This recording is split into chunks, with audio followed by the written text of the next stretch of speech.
आज हम लोग पिछले क्लास में देखे थे कि एक्सरे क्या होता है और एक्सरे बार बार डॉक्टर एक्सरे का ही प्रिस्क्रिप्शन क्यों लिखते हैं। तो एक्सरे हम पिछले क्लास में देखते थे कि एक्सरे एक्स रे यानी कि एक्स का मतलब ही होता है माना गया शब्द। तो माना गया शब्द है, इसका प्रॉपर नाम नहीं है। माना गया, एक्स का मतलब माना गया और रे का मतलब किरण। तो माना गया जो चीज है उसको हम कह रहे थे एक्सरे। तो जिसका खोज पहली बार 8 नवंबर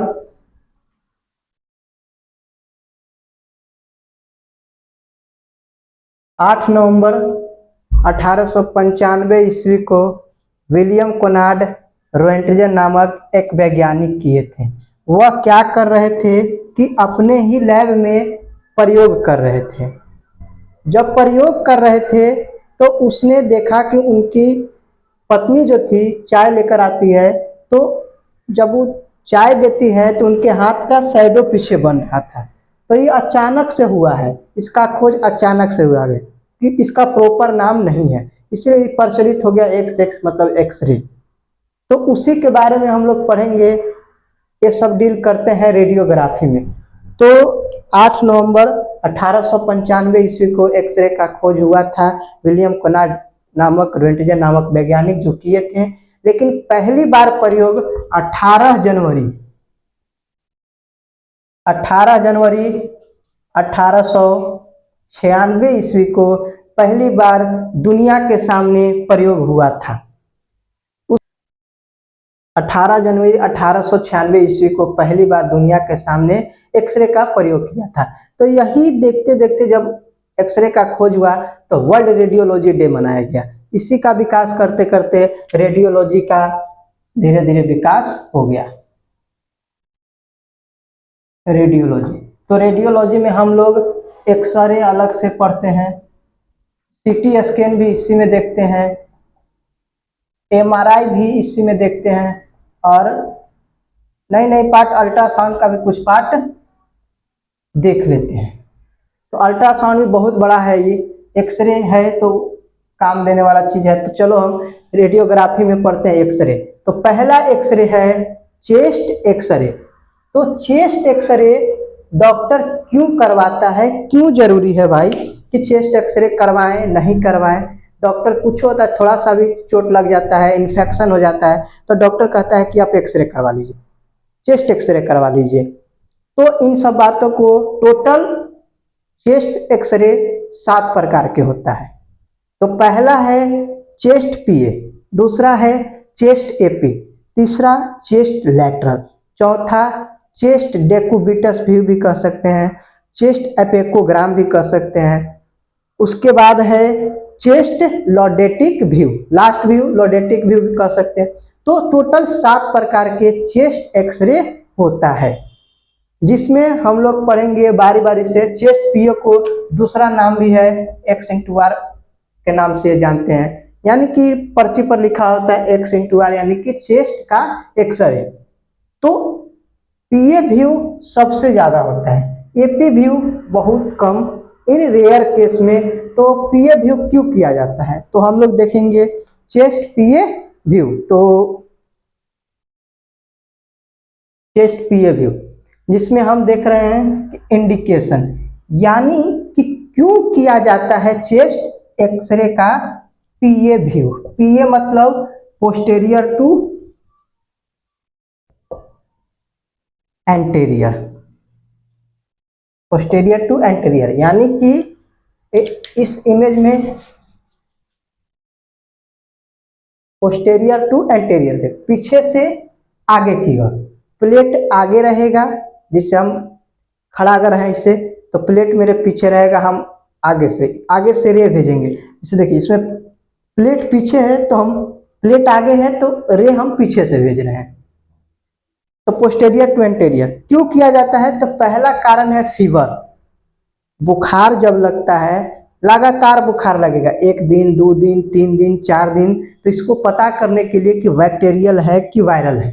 इसको पता करने के लिए हम क्या करते हैं, चेस्ट पीए करवाते हैं। उसके बाद है बलगम, यानी कि कफ उफ जम जाता है तो हम लोग जिस सांस लेने में प्रॉब्लम होता है तो हम लोग देखते हैं कि भाई कहाँ पर प्लूरल इफ्यूजन है या कुछ और तो नहीं है, तो उसको देखने के लिए भी करवाते हैं। फिर हार्ट अटैक, हार्ट अटैक भी क्योंकि चेस्ट में है तो वहाँ पर हार्ट भी है, तो हार्ट को देखने के लिए या फिर हार्ट अटैक आता है पेशेंट को तो उस केस में भी हम चेस्ट का पीए करवाते हैं। उसके बाद प्लूरल इफ्यूजन, यानी कि फेफड़ा में पानी भर गया हो तो उस केस में भी हम चेस्ट पीए करवाते हैं। उसके बाद है before and after line and tube placement. Ryle's tube अगर देते हैं तो पता करते हैं कि इन कभी केस ऐसा होता है कि राइस ट्यूब दे रहे हैं, नीचे नली में न जाके फेफड़ा में चला जाता है, तो उस केस में भी हम चेस्ट का पीए करवाते हैं।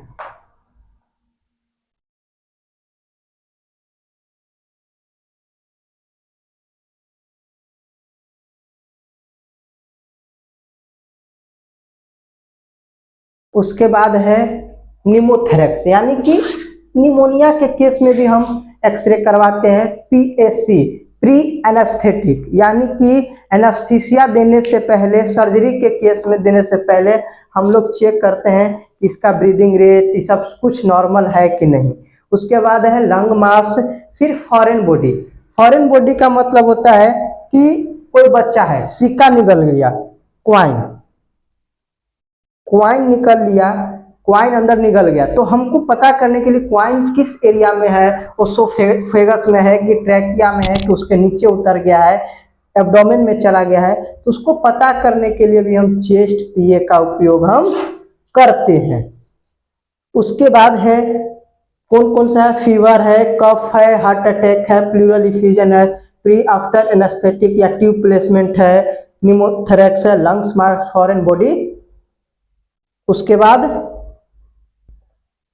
चेस्ट पेन, छाती दर्द में, और अस्थमा के केस में बहुत जरूरी होता है। उसके बाद इमेज हम देखेंगे एक बार, देखिए किस तरह से चेस्ट का पोजीशन है।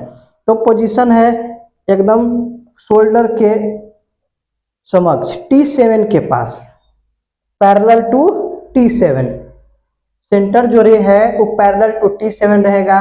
और जो एक्सरे का जो ट्यूब है जहाँ से एक्सरे निकल रहा है, एक्सरे मतलब कि वो किरण एक्सरे, यानी कि इसमें क्या होता है कि काइनेटिक एनर्जी, जो काइनेटिक एनर्जी है वो कन्वर्ट होता है, किसमें कन्वर्ट होता है, तो हीट प्लस एक्सरे फोटोन। तो 99% हीट जनरेट होता है और 1% एक्सरे फोटोन होता है। यही एक्सरे फोटोन ये बेरियम पेल्टिनोसाइनाइड का प्लेट होता है, इसी प्लेट पर उतारा जाता है, बाकी 99% हीट जनरेट होता है। उसके बाद हम देखेंगे कि इसको करने के लिए हमको किन किन सावधानियों का जरूरत है और क्या रखना चाहिए, क्या नहीं रखना चाहिए। तो पहला बात बताता है कि जितने भी मेटल का चीज है, all metallic material should be remove out. जितने भी मेटेलिक मटेरियल है सबको रिमूव कर देना है। कहाँ से, इन वेस्ट रीजन, यानी कि जो कुल्हे का रीजन है, कुल्हा का भाग है, वहां से जितने भी मेटल का चीज है, गर्दन से लेके जितने भी मेटल का चीज है हम सब कुछ हटा देंगे। उसके बाद कहता है कि जब मेटेलिक मटेरियल हटा दिए तो हम हॉस्पिटल का जो गाउन है, यानी का जो ड्रेस है, एक्सरे करने के लिए जो ड्रेस दिया गया है पेशेंट को हम पहनाएंगे। तीसरी बात है कि हम जो एक्सरे का जो स्टैंड होता है, इस स्टैंड के पास हम पेशेंट को खड़ा करेंगे।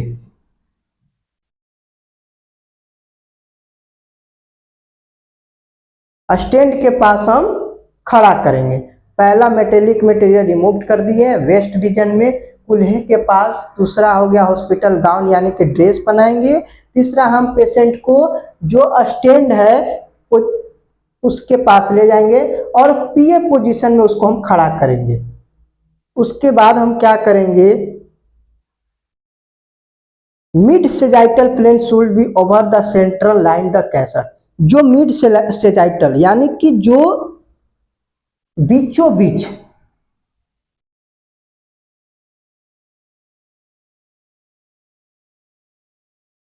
बीच जो भाग में डिवाइड कर दे, दोनों तरफ का जो लंग्स है बीचों बीच डिवाइड हो, तो इसी को कहते हैं मिड सेजाइटल प्लेन। बीचों बीच में काट दे तो मिड सेजाइटल प्लेन में हम रे भेजेंगे। देखो मिड सेजाइटल प्लेन है, यहाँ पर हम रे भेजेंगे यानी कि T7 और जो सेंटर रे का दूरी होगा 180 सेंटीमीटर यानी कि 72 इंच होता है, 72 इंच यानी कि 180 सेंटीमीटर, शायद 6 फीट होता है, शायद कुछ 5 से 6 फीट। उसके बाद है आइडेंटिफिकेशन द मार्कर। जो हम प्लेट लगाएंगे उसमें हम आइडेंटिफिकेशन करेंगे कि पेशेंट का राइट साइड है, पेशेंट का लेफ्ट साइड है। हम आइडेंटिफिकेशन करेंगे तब पता चलता है, क्योंकि इन केस कभी कहीं ऐसा आता है कि किसी का हार्ट लेफ्ट साइड ना होके राइट साइड में होता है, कि साइड इन्वर्स हो जाता है। तो उसको पता करने के लिए हम पेशेंट का आइडेंटिफिकेशन मार्कर करेंगे। क्या करेंगे? आइडेंटिफिकेशन नंबर एंड मार्कर करेंगे। उसके बाद है जो पेशेंट का चिन्ह है, ठुड्डी है, वो एक्सरे प्लेट के ऊपर रखेंगे। स्टेंट जो है उसके इसके ऊपर, देखो इसके ऊपर जो रखा हुआ है। उसके बाद जो शोल्डर रीजन है, शोल्डर रीजन से जो प्लेट का डिस्टेंस है हमेशा 2 इंच ऊपर रखेंगे, ताकि जो स्पाइनस प्रोसेस का यहाँ पर एरिया है वो कटे ना, क्लियर विजुअलाइज हो। कितना सेंटीमीटर? 2 इंच ऊपर हम हमेशा रखेंगे, वही जिसको कहते हैं। और क्या करेंगे, जब इतना करने के बाद पेशेंट को हम जो हैंड है उसको हम इलियक क्रिस्ट यानी कि क्या इसको कहते हैं, जो कमर का पोर्शन है, जो पेशेंट का हाथ का जो थंब है वो एक्सरे ट्यूब के तरफ रहेगा, जहां से किरण आ रहा है, सीधा इस पोजीशन में ऐसे। और जो ये शोल्डर है, स्कैपुला को आगे की ओर झुका देंगे। क्यों आगे की ओर झुकाएंगे? क्योंकि जो एक्सरे का जो है हार्ट का शैडो है, उसके शैडो, हार्ट का जो शैडो बनेगा स्कैपुला से ढके नहीं, स्कैपुला को जो स्कैपुला है वो ढके नहीं, तो इसीलिए आगे की ओर थोड़ा सा बेंड कर देते हैं, हाथ इस सीधा इसे रख के और आगे की ओर बेंड कर देते हैं, झुका देते हैं, ताकि उसका शैडो नहीं बने। Both hand should be iliac crest. उसके बाद है thumb should be toward x ray tube side. जो थंब है वो एक्सरे ट्यूब की तरफ रहेगा। उसके बाद कितना इंच कर रहा है? 2 इंच, वही बात बताएं। और हम थोड़ा सा फॉरवर्ड करेंगे, किसको? शोल्डर जो है उसको हम आगे की ओर फॉरवर्ड करेंगे, क्योंकि जो स्कैपुला का शैडो लंग्स फील्ड है उसको कवर ना कर पाए। उसके बाद है, और इन बातों को करने के बाद हमेशा ध्यान रखेंगे कि जब हम एक्सपोजर करेंगे, जब हम एक्सपोजर करेंगे तो हम सीधा कहेंगे कि पेशेंट नो मूवमेंट, कोई मूवमेंट नहीं होना चाहिए, और उस सांस रोक के रखे, होल्ड करना होगा, ब्रीदिंग होल्ड। एक्सपोजर, जब हम एक्सपोजर करेंगे तो सांस रुकवा देंगे। तो इतना बातों को हमको ध्यान रखना होगा। पहला बात, जितना भी मेटल का चीज होगा सब रिमूव करा देंगे। दूसरा बात, हॉस्पिटल का जो अपना एक्सरे का जो गाउन होता है वो पहनवाएंगे, ताकि जब लेडीज वाला पेशेंट आता है तो सितारा मोती वाला साड़ी पहन के आता है, तो उसमें दिक्कत होता है। तो उसके बाद क्या करेंगे, हम फिर पेशेंट को चेस्ट स्टैंड के पास ले जाएंगे। जो स्टैंड है उसको पीए पोजीशन में रखेंगे। उसके बाद क्या करेंगे कि मिड सेजाइटल प्लेन जो कैसेट है उसको मिड सेजाइटल प्लेन में रखेंगे, सजाएंगे, यानी कि ताकि दोनों लंग्स 2 डिवाइड पार्ट में, 2 अलग अलग भागों में डिवाइड हो जाए। उसके बाद पेशेंट का आइडेंटिफिकेशन मार्कर करेंगे, ताकि हमको पता चल जाए कि ये पेशेंट का राइट साइड है, ये पेशेंट का लेफ्ट साइड है। उसके बाद हम क्या करेंगे कि दोनों हैंड है इलियक क्रिस्ट यानी कि जो एक इलियक क्रिस्टल कूल्हे वाला रीजन, वहाँ पर हम उसको हाथ को रखेंगे।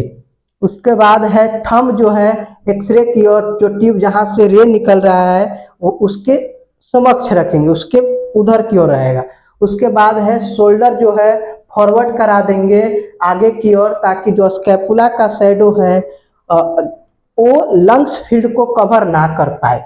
उसके बाद हम लोग ध्यान रखेंगे कि जो कैसेट है हमेशा कंधे से 2 इंच ऊपर रखेंगे, 2 इंच हमेशा ऊपर रखेंगे, ताकि स्पाइनस प्रोसेस पूरे क्लियर इमेज आए। उसके बाद पेशेंट को कोई मूवमेंट नहीं कराएंगे। उसके बाद एक्सपोजर चार्ट होता है, तो MA 200, MAS मेन होता है, MAS और KVP मेन यही होता है। इसको हमको हमेशा सेट करके रखना होगा।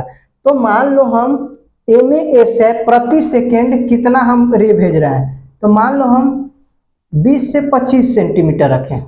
इन डिजिटल एक्सरे, डिजिटल एक्सरे में हम रखेंगे 25 से 30 भी रख सकते हैं, 25 से 30, 25 से 30। इन CR में उसमें क्या करेंगे 12 से 16 सेकेंड, और जो टाइमिंग है 0.06 से लेके 0.8 सेकेंड तक। उसके बाद है KVP, तो KVP दोनों में हमेशा KVP CR हो चाहे DR हो, दोनों में KVP लगभग सेम ही रहता है। 65, 25, 55, 60, 70 तक भी जाता है, हेल्दी पेशेंट रहता है तो।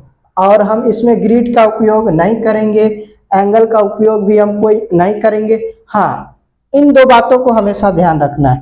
तो FFD यानी कि जो एक्सरे ट्यूब है और जो पेशेंट है उसके बीच का दूरी, उसके बीच का दूरी 180 सेंटीमीटर होना चाहिए, तब इमेज क्लियर आएगा। यानी कि 180 सेंटीमीटर यानी कि 72 इंच, यानी कि 6 फीट। कितना? 6 फीट। 6 फीट का इंसान होता है उतना हमको दूरी से एक्सरे का रे भेजना होगा, तब इमेज क्लियर आएगा। उसके बाद है जो सेंटर रे होता है परपेंडिकुलर टू T7। उसके बाद इन बातों को हमको ध्यान रखना होगा। उसके बाद हम लोग जब हम इतना कर लेंगे तो क्या क्या हमको दिखेगा, तो पहला है तो सूत्र होता है ABC। चेस्ट का PMA, चेस्ट का PMA ABC बातों का ध्यान रखना होगा।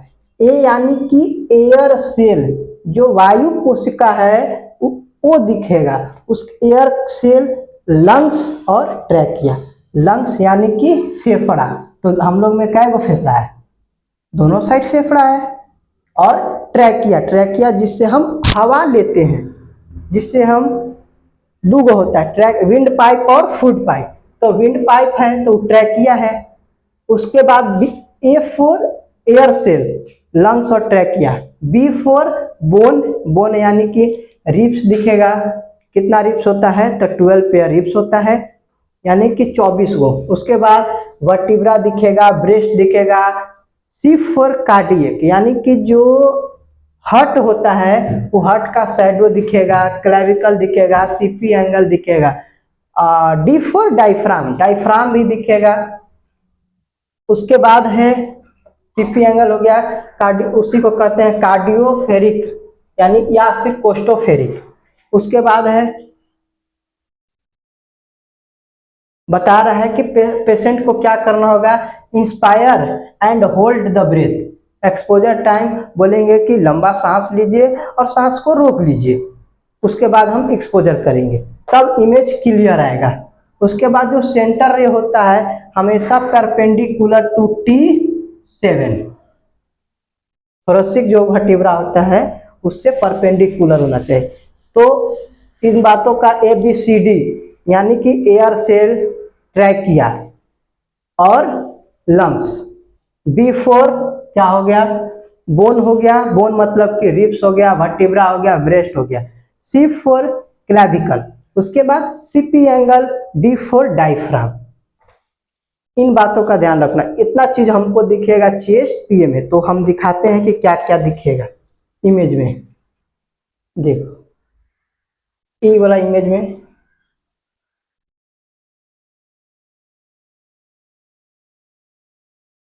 देखो, ई जो है, ई एरिया, ऊपर वाला एरिया ट्रैकिया, यहाँ पर area spinous process, spinous process. फिर ई देखो, ई वाला जो है, ई जो है क्लेविकल दोनों तरफ, जिसको हम ब्यूटी बोन के नाम से भी जानते हैं। उसके बाद यहाँ पर है कार्निया, एरोटिक नॉच यहाँ पर हो गया। उसके बाद राइट आर्टियम, लेफ्ट वेंट्रिकल, CP एंगल, दोनों तरफ CP एंगल।